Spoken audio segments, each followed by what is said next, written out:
안녕하십니까. 5월 20일 목요일 말씀 묵상 함께 시작하겠습니다.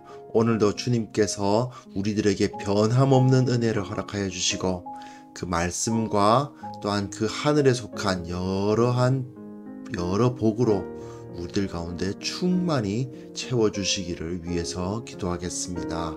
오늘 우리가 다룰 본문은요, 예레미야 7장 1절부터 15절, 사실은 굉장히 유명한 구절입니다. 성전 설교라고 불리는 부분이거든요. 왜 그러냐면 예수님께서 성전 청결하실 때 이 본문에 기록되어 있는 말씀 아주 짤막하게지만 이 부분을 인용을 하셨다 보니까 이제 이 성전 설교 예레미야 7장 1절부터 15절이 사실은 많은 사람들의 관심을 받아왔던 본문입니다. 이 성전 설교 통해서 사실은 예레미야 본문이 좀 그렇죠. 우리 가슴을 찌르게 하고 좀 불편하게 하는 면이 있습니다. 하지만 하나님께서 우리들에게 무엇을 원하시는지, 하나님께서 정말 자기 백성들에게 원하시는 바가 무엇인지를 확인하는 그런 시간이 되었으면 좋겠습니다. 그럼 함께 말씀을 보겠습니다.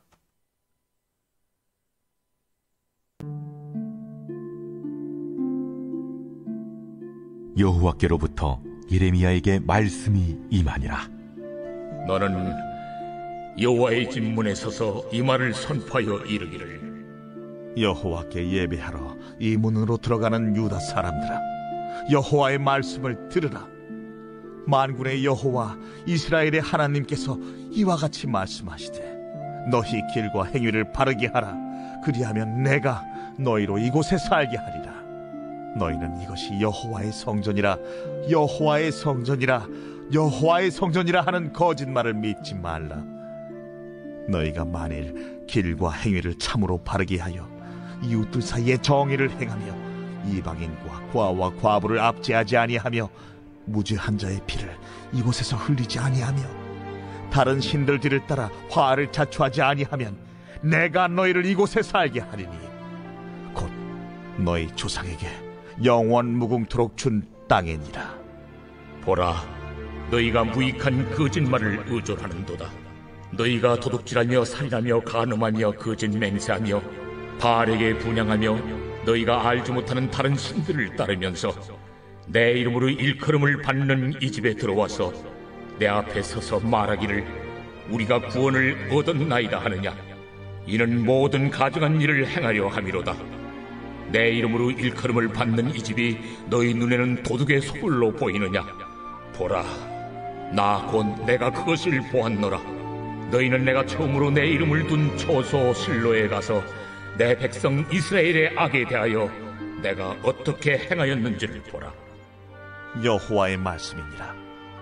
이제 너희가 그 모든 일을 행하였으며 내가 너희에게 말하되 새벽부터 부지런히 말하여도 듣지 아니하였고 너희를 불러도 대답하지 아니하였느니라. 그러므로 내가 실로의 행함같이 너희가 신뢰하는 바 내 이름으로 일컬음을 받는 이 집 곧 너희와 너희 조상들에게 준 이곳에 행하겠고 내가 너희 모든 형제 곧 에브라임 온 자손을 쫓아낸 것 같이 내 앞에서 너희를 쫓아내리라 하셨다 할지니라.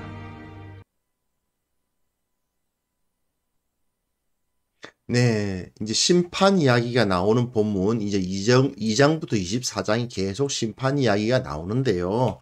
그 가운데서도 이제 어제까지 6장이 맞춰졌죠. 2장부터 6장, 사실 1장부터 6장까지가 서론으로 의도되어서 기록됐다고 말할 수는 없지만 이 예레미야의 여러 말씀들을 모아놓은 것이 예레미야서라고 제가 설명을 이전에 드렸었습니다. 예레미야가 자리에 앉아가지고 처음부터 끝까지 하나하나 쭉 쓴 글은 아니에요. 예레미야가 그때마다 여러 말씀 사역을 했는데 그 사역도 한 여러 말씀들을 그 동료들이나 후대의 사람들이 모아서 편집한 게 예레미야서입니다. 그러다 보니까 예레미야가 의도적으로 처음부터 끝까지 쭉 쓴 글은 아니기 때문에 서론이 있고 본론이 있고 이렇게 말하기는 어렵습니다. 그러나 이 모아놓은 것 자체가 가만 보면 6장까지의 내용이 1장부터 6장까지의 내용이 마치 그 서론 같은 느낌이 들어요. 좀 느낌 자체가. 그리고 그 다음부터는 이제 7장 1절부터 본론이 막 나오는 것 같은 느낌으로 기록이 되어 있거든요. 그런데 맨 처음 이야기가 뭐냐 하면 이 성전에 대한, 성전이 부패했기 때문에 이 성전에서 너희가 제사를 드린다고 해서 하나님의 보호하심을 받을 수 있을 거라고 생각하지 마라. 이게 바로 오늘 본문의 내용이죠. 그런데 오늘 본문 내용과 좀 비슷한 내용이 이 26장에서도 나옵니다.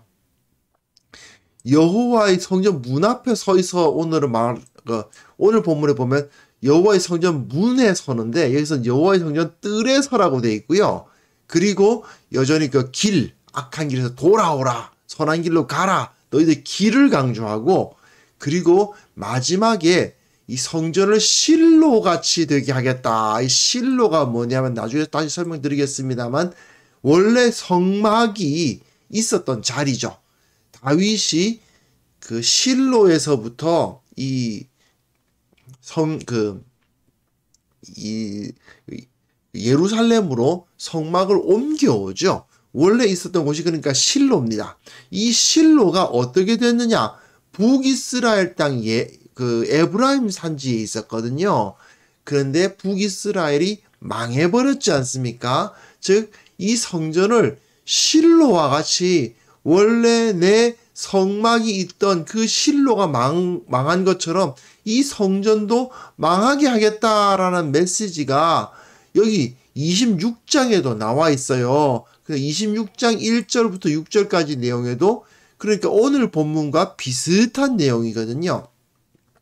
이걸 왜 말씀드리냐면 여기서는 기록되어 있지 않은데, 그러니까 이 7장에는 기록되어 있지 않은데 26장에서 비슷한 내용을 이야기할 때에 요 시기가 나옵니다. 유다의 왕 요시야의 아들 여호야김이 다스리기 시작한 때. 그러면 이게 언제냐? 주전 609년이에요. 주전 609년에 유다의 왕 요시야가 애굽이 그 아수르를 돕기 위해서 진군하는 것을 막아서서 전쟁을 했다가 결국 무깃도에서 전사하고 말죠. 그가 전사함으로 말미암아 유다의 왕 요시야가 이 유다를 종교개혁을 일으키지 않았습니까? 종교개혁을 일으키고 모든 백성들에게 말씀, 율법을 가르치고 성전을 바르게 하고 하는 종교개혁을 이루었는데 609년에 그만 그게 뚝 끊어져 버리고, 그리고는 여호야김이 이 애굽에 의해서 애굽에게 유다가 패배했으니까 이제 애굽의 속국이나 다름이 없게 돼버린 거죠. 그 상황에서 애굽이 이 여호야김을 왕으로, 이 유다의 왕으로 세우는 것을 볼 수 있습니다. 그게 609년에 있었던 일이에요. 바로 이때에 있었던 일이라고 이제 짐작이 가능하죠. 오늘 본문도 거의 26장에 보면은 비슷한 내용이 기록되어 있으니까 아마 7장의 오늘 본문도 여호야김이 다스리기 시작한 때 609년쯤에 기록된 말씀이었을 것이다 라고 짐작할 수가 있는 겁니다. 오늘 본문을 이 상황을 한번 전제하고 풀어보도록 하겠습니다. 자, 여호와께로부터 예레미야에게 말씀이 임했습니다. 어떤 상황입니까? 요시야가 적극적으로 종교개혁을 추진해 나가다가 그만 종교개혁이 끊어졌습니다. 여호야김, 물론 요시야의 아들이긴 하지만 전혀 요시야와 같은 스타일로 유다를 이끌어 나갈 의지도 없고 능력도 없는 왕이 섰습니다. 그 상황에서 이 예레미야는 여호와의 집, 성전이죠. 성전 문에 서서 이 말을 선포하라. 여호와께 예배하러 이 문으로 들어가는 유다 사람들아, 모든 유다 사람들아, 성전에서 제사하기 위해서 모이는 유다 사람들아, 여호와의 말씀을 들으라. 여호와 이스라엘의 하나님께서 이와 같이 말씀하시되 너희 길과 행위를 바르게 하라. 그리하면 내가 너희로 이곳에 살게 하리라. 성전에서 제사를 하라는 게 아니고 너희의 길과 행위를 바르게 하라. 이게 오늘 본문의 주 메시지인 거죠. 너희의 삶을 바로잡아라. 성전에서 예배하는 것에 관심을 갖는 것이 아니고, 물론 관심이 없어야 된다는 것은 아닙니다. 성전에서 예배를 드리면 다 되는 거라고 생각하는데 그게 아니라는 겁니다. 가만히 생각해 보십시오. 요시야가 종교개혁을 막 밀어붙입니다. 그러면서 성전도 나름대로 잘 보수해가지고 쫙 만들어 놨어요. 그런데 요시야가 그만 전쟁에서 죽고 맙니다. 종교개혁은 끊어졌습니다. 그런 상황에서 백성들은 요시야의 뜻을 따라 우리가 모두 종교개혁, 율법의 삶으로 변화됩시다 라고 하느냐 하면 그게 아니라는 것이죠. 그렇게 하지 않고 옛날 요시야가 종교개혁을 하기 전 상태로 빠르게 돌아갑니다. 그리고 성전도 요시야가 제대로 수리해 놨잖아요. 성전에 모이는 것은 잘합니다. 성전에서 뭐 제사 드리고 하는 거, 거기서 뭐 어제 본문에서 나왔다시피 막 유향들, 저기 뭐 시바에서 온 그 유향들 이런 것들까지 모아가지고 그냥 그 태워드리고 하면서 나름대로 열심히 제사를 드립니다. 성전은 그래도 제 모습을 갖추고 있으니까요. 하지만 자, 위협이 있죠. 왕은 전쟁에서 죽었고 나라는 애굽의 치하에 들어갔습니다. 이런 상황에서 백성들은 불안하겠죠. 근데 이 백성들이 이 불안한 마음을 어떻게 위로받고 어떻게 하나님께서 이 땅을 지키실 것인가 기대하느냐? 제사를 열심히 드리는 거예요. 그런데 하나님께서 정말 원하시는 건 뭐냐 하면 제사를 열심히 드리는 게 아니거든요. 제사는 그냥 드리던 대로 드리면 돼요. 유향 없으면 그냥 그 구워가지고 바치면 돼요. 그게 중요한 게 아니에요. 중요한 건 뭐냐? 너의 길과 행위를 바르게 하는 거예요. 제사를 드려야죠, 물론. 제사를 드리지만 그 제사가 드려질 뿐, 그 행위는 똑같이 죄를 짓고 있다면 요시야가 종교개혁을 추진했던 그 이전으로 돌아가서 행위를 하고 있으면 아무 소용이 없는 겁니다. 그런데 한번 생각해 보십시오. 율법을 배우고 가르치고 율법의 삶대로 내가 살아가려고 내 생활을 바꾸는 것과 그냥 꼬박꼬박 성전에 와가지고 제사 드리는 것, 어느 것이 더 편할까요? 이 당시의 유다 사람들은 제사를 지금 우리들처럼 매주 드리는 것도 아니죠.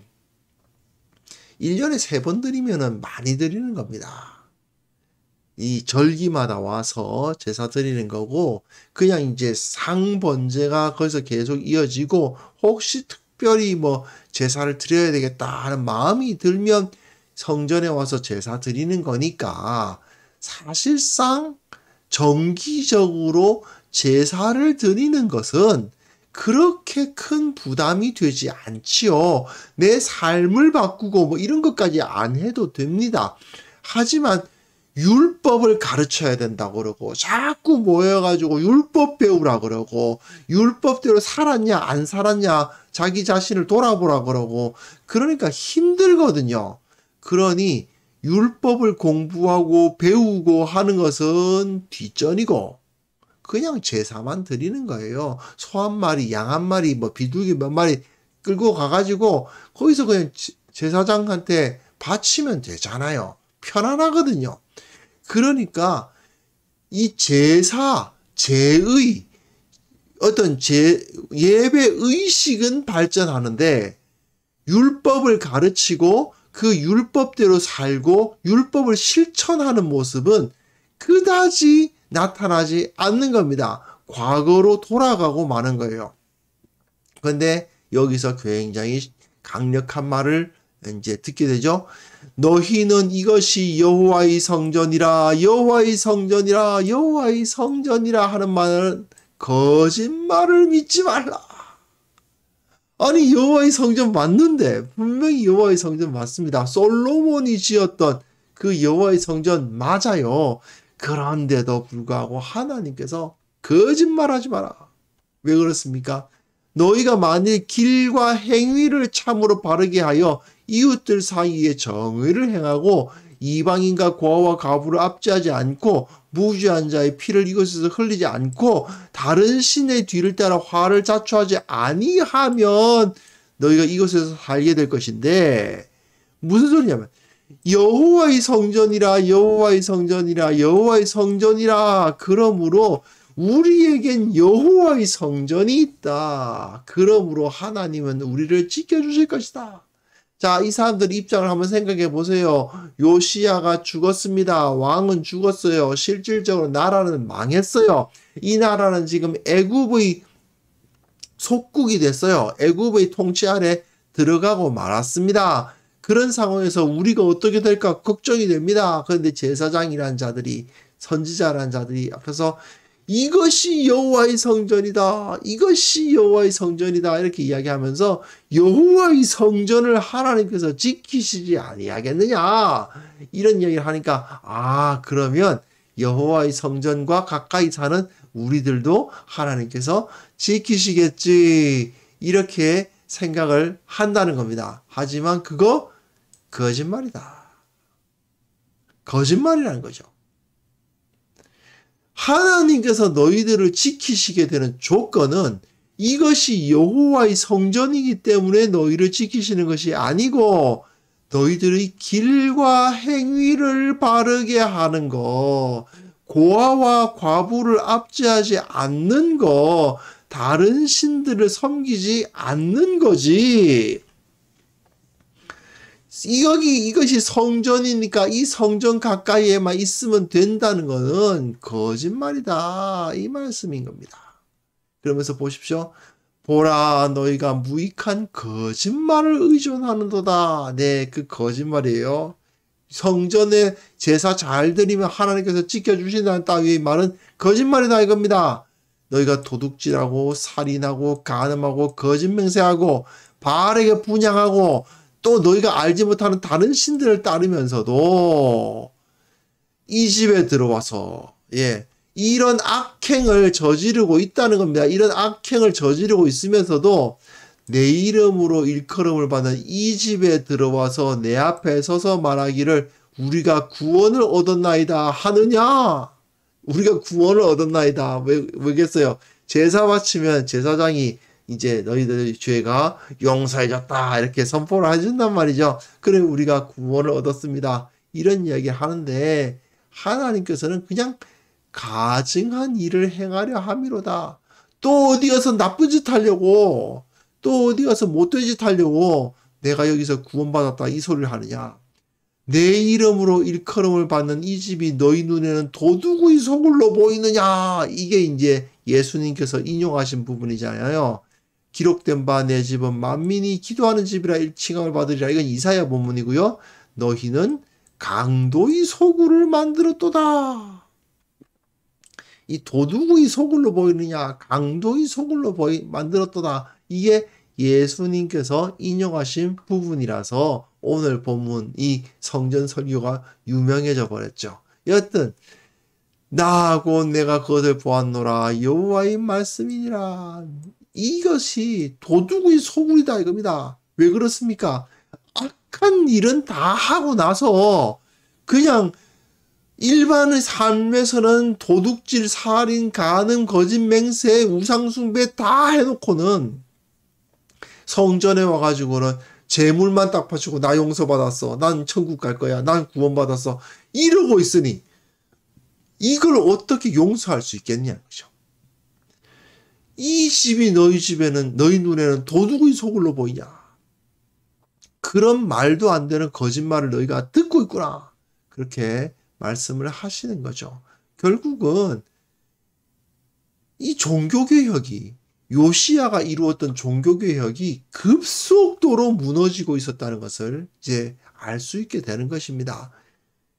성전을 제대로 만드는 이 요시야는 둘 다 했어요. 성전을 좀 제대로 만들면서 백성들에게는 율법을 막 가르쳐 댔는데 성전을 만드는 것은 계속 유지가 되는데 율법 가르치는 건 유지가 안 되는 거예요. 율법대로 살아야 된다는 그 도전은 유지가 안 되고 결국은 이 성전이 있으니까 우리는 구원받는다라는 거짓말. 내 삶이 변화되지 않아도 이 성전이 있으니 하나님께서 지켜주신다는 이런 거짓말을 믿게 되더라 하는 얘기입니다. 그러면서 하나님께서 실로 이야기를 하시는 거죠. 너희는 내가 처음에 내 이름을 둔 처소 실로에 가서 내 백성 이스라엘의 악에 대하여 내가 어떻게 행하였는지를 보라. 실로가 어디냐 하면요. 여기가 예루살렘, 자, 요금 이제 지도가 좀, 근데 여기가 예루살렘이거든요. 여기가 예루살렘이면 베냐민 지파와 사실은 이 베냐민 지파와 유다 지파의 경계선에 예루살렘이 있었습니다. 예루살렘이 여기 있으면 실로가 여기 있어요. 그렇게 멀지 않은데 북이스라엘이 어디냐? 이렇게거든요. 예. 단 지파는 사실 망했었고요. 에브라임 지파가 차지하고 있는 이 지역에 실로가 있었습니다. 에브라임이 사실은 이 당시로선 굉장히 강력한 그 지파죠. 물론 그 땅은 좁아 보입니다만은 이 땅이 굉장히 비옥하고 좋은 산지여서 이 땅을 차지한 강력한 지파였던 에브라임 지파. 그 가운데 실로가 있었던 겁니다. 그러나 지금 어떻게 됐어요? 아수르에 의해서 다 망해가지고, 그죠? 지금은 다 폐허가 되어 버렸습니다. 거기 가보라 이거죠? 하나님의 말씀을 안 들으면 실로가 어떻게 됐는지를 보면 이 예루살렘이 어떻게 됐는지 안 보이느냐? 그 말씀인 겁니다. 이제 너희가 그 모든 일을 행하였으며 내가 너희에게 말하되 새벽부터 부지런히 말하여도 듣지 아니하였다. 하나님께서 새벽부터 계속 하나님의 말씀을 가르치고 하는데도 너희들은 안 듣고 너희를 불러도 대답하지 않는다. 그러니 어떡하겠느냐? 내가 실로의 행함같이, 예, 원래 성막이 있었던 그 실로의 행함같이 너희가 신뢰하는 바 내 이름으로 일컬어받는 이 집, 곧 너희와 너희 조상들에게 준 이곳에 행할 것이다. 실로가 어떤 곳이었다고요? 네, 성전이 지어지기 전 성막이 위치했던 곳인데 실로의 행함같이 실로가 폐허가 되어버렸단 말입니다. 그와 마찬가지로 지금 이 예루살렘도 너희가 이렇게 말씀대로 살지 아니하고 그저 하나님께 제사만 열심히 드리면 되지 뭐. 이것이 성전이니까 하나님께서 지켜주실 거야. 이런 생각하고 있으면 내가 너희 모든 형제 곧 에브라임 온 자손을 쫓아낸 것 같이 내 앞에서 너희를 쫓아내리라. 그렇죠? 실로는 다시 한번 볼까요? 실로가 에브라임 땅에 있었단 말입니다. 실로가. 그런데 베냐민과 유다의 이 땅에 있었던 예루살렘이라고 그대로 유지될 성시부냐? 아니라는 것입니다. 하나님께서 다 쫓아내 버렸다라고 말씀을 하시는 거죠. 따지고 보면 말입니다. 우리도 마찬가지 아닙니까? 말씀 배우고 말씀 가르치고 어떻게 하면 내가 이 말씀을 실천할 수 있을까 고민하고 좀 더 삶의 변화를 일으키려고 노력하고 이거 힘들죠. 솔직히 힘든 겁니다.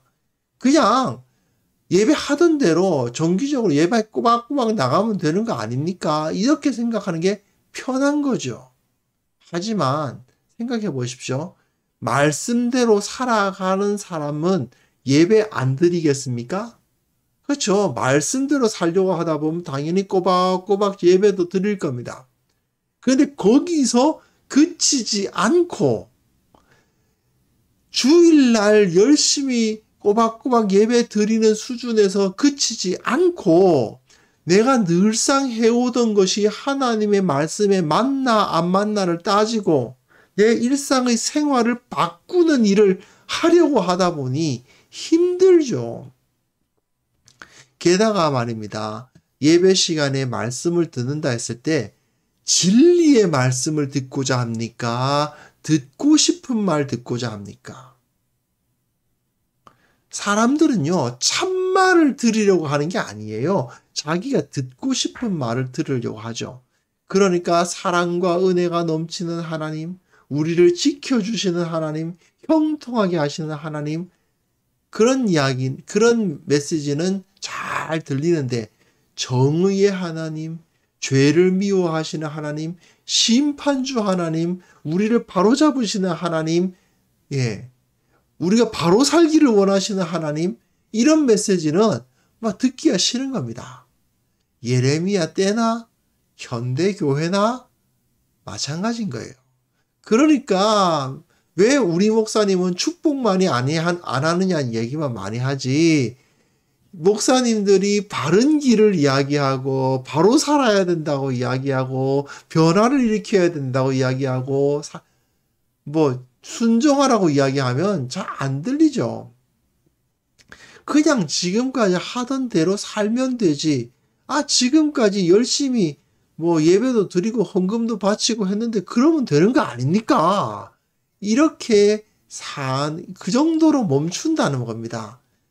그런데 이것은요, 우리가 이 영적인 게으름, 영적인 둔감함에 빠져 들어가게 만드는 길입니다. 그리고 안타깝게도 이것이 영적 패망의 길입니다. 복 받으세요, 복 받으세요 하는 게 복 받는 길이 아니고, 바르게 삽시다, 변화합시다, 우리 몸을 쳐서 깨뜨립시다, 죄악을 버립시다 하는 게 복 받는 길이에요. 축복받으세요, 축복받으세요 하는 그 말을 하는 것이 절대로 복 받는 길이 아닌 겁니다. 회개하십시오. 변화되십시오. 순종하십시오. 그 길이 복 받는 길이라는 사실을 우리가 바로 알아야 되겠습니다. 예레미야 선지자가 우리에게 어떤 하나님의 목소리를 전해주고 있습니까? 네.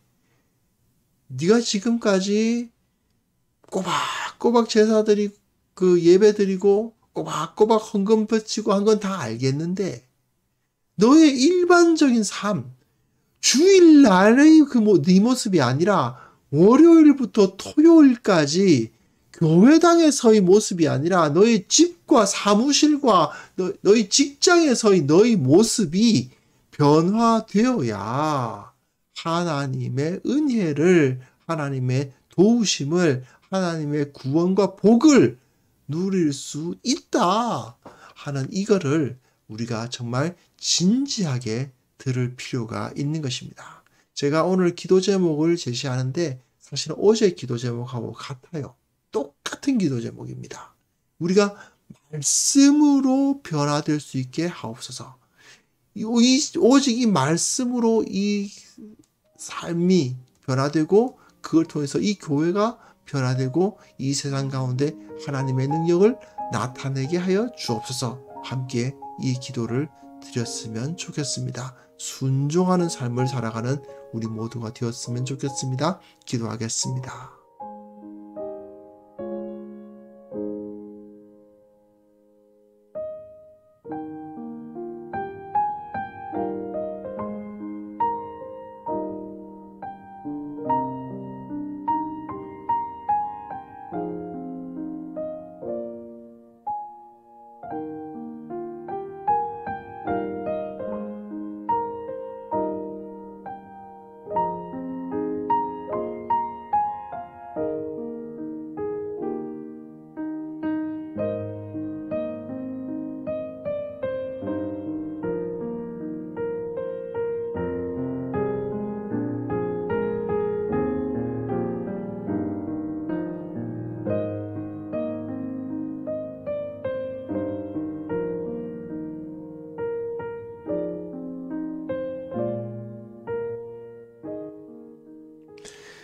하나님 아버지, 우리 신앙의 핵심에 무엇이 있는지 다시 한번 돌아보게 하여 주옵소서.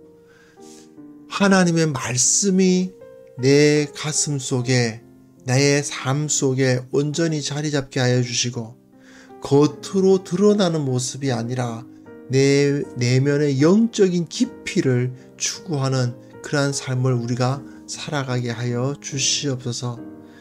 교회의 핵심은 말씀이고, 말씀대로 순종하는 길이 복받는 길이고, 그것을 통해서 주님께 구원을 얻는다는 것을 다시 한번 확인하게 하여 주옵소서. 종교적인 행위를 통해서 구원 얻는 것이 아니라 내 삶이 예수 그리스도 우리 주님을 닮음으로써 구원을 얻는다는 것을 다시 한번 깨닫는 우리 모두가 되게 하여 주옵소서. 특별히 한국 교회를 위해서 기도합니다. 이 교회가 외형을 키우고 바깥을 장식하고 그런 것에 힘을 쓰는 것이 아니라 예배에 얼마나 많은 사람들이 모이느냐에 관심을 갖는 것이 아니라 어떻게 하면 우리가 말씀대로 살 수 있을까? 어떻게 하면 주님 앞에 순종하며 살 수 있을까를 고민하고 말씀대로 살아가는 순종하는 그리스도인들을 배출해내기 위해서 최선을 다하는 교회가 되어야만 되겠사오니 주님께서 우리들을 깨우쳐 주시고 이끌어 주시고 하나님께서 정말 원하시는 바를 보여주시기를 원하옵고 바랍니다. 아버지 하나님, 오늘 하루 주님 앞에 의탁합니다. 주님께서 나에게 요구하시는 바가 무엇인지를 알게 하시고 무엇을 순종해야 되는지를 깨닫게 하시고 또한 어떤 변화를 일으켜야 하는지를 알게 하여 주시고 나의 모든 죄악을 토설하고 참으로 회개하고 다시는 그런 죄악을 저지르지 않겠노라 결단하며 그것을 통해서 눈을 들어 하나님의 나라를 바라보고 그 의를 위해서 살아가는 자들이 되게 하여 주옵소서. 그것으로 말미암아 주님께서 허락하시는 그 하늘에 속한 신령한 복을 넘치도록 누리는 오늘 하루가 되게 하여 주옵소서. 예수 그리스도 이름으로 기도합니다. 아멘.